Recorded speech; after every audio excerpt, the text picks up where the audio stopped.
নমস্কার বন্ধুরা, আর ইন্টারমিডিয়া চ্যানেলে আপনাদের স্বাগতম। আপনারা দেখছেন আর ইন্টারমিডিয়া চ্যানেল, যেখানে আপনারা পূর্ণিমা, অমাবস্যা ও নানান ভিডিও দেখতে পাবেন। বন্ধুরা, এই চ্যানেলে প্রথমবার হলে চ্যানেলটি সাবস্ক্রাইব করুন এবং ভিডিওটি লাইক করুন সবার আগে নতুন ভিডিও দেখার জন্য। চলুন বন্ধুরা, আজকের এই ভিডিও থেকে আমরা জানবো 1432 সালে জ্যৈষ্ঠ মাসের ক্যালেন্ডারের সম্বন্ধে।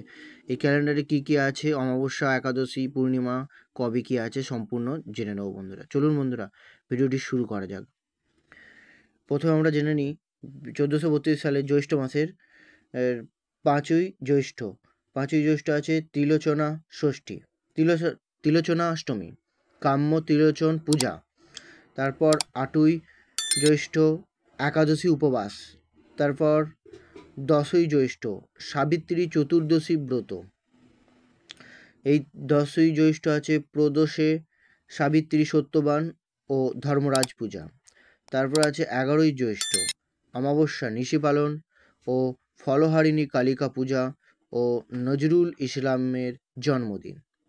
তারপর 12ই জ্যৈষ্ঠ অমাবস্যা ব্রত উপবাস।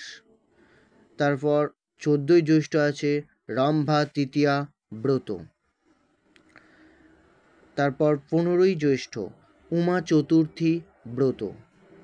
তারপর জ্যৈষ্ঠ মাসের 17ই জ্যৈষ্ঠ অর্থাৎ ইংরেজি মাসের 1 জুন রবিবার পড়েছে বন্ধুরা, জামাই ষষ্ঠী বা অরণ্য ষষ্ঠী, জামাই ষষ্ঠী ও অরণ্য ষষ্ঠী। তারপর 19শে জ্যৈষ্ঠ অর্থাৎ ইংরেজি মাসে 3রা জুন মঙ্গলবার লোকনাথ বাবার তিরোধান দিবস ও পূজা। তারপর আছে 21শে জ্যৈষ্ঠ অর্থাৎ ইংরেজি মাসের 5ই জুন দশহরা ও গঙ্গা পূজা ও বিশ্ব পরিবেশ দিবস পালন করা হয় এই দিন। তারপর আছে 23শে জ্যৈষ্ঠ অর্থাৎ ইংরেজি মাসের 7ই জুন ঈদু জোহা।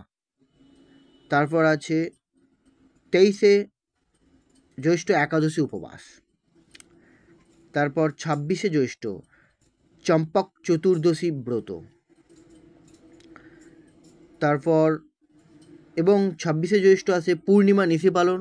তারপর 27শে জ্যৈষ্ঠ অর্থাৎ ইংরেজি মাসের 11ই জুন পূর্ণিমা ব্রত উপবাস এবং জগন্নাথ দেবের স্নান যাত্রা। তারপর 28শে জ্যৈষ্ঠ আছে মাধব দেবের আবির্ভাব। এই 28শে জ্যৈষ্ঠ অর্থাৎ বৃহস্পতিবার 12ই জুন পড়েছে মাধব দেবের আবির্ভাব।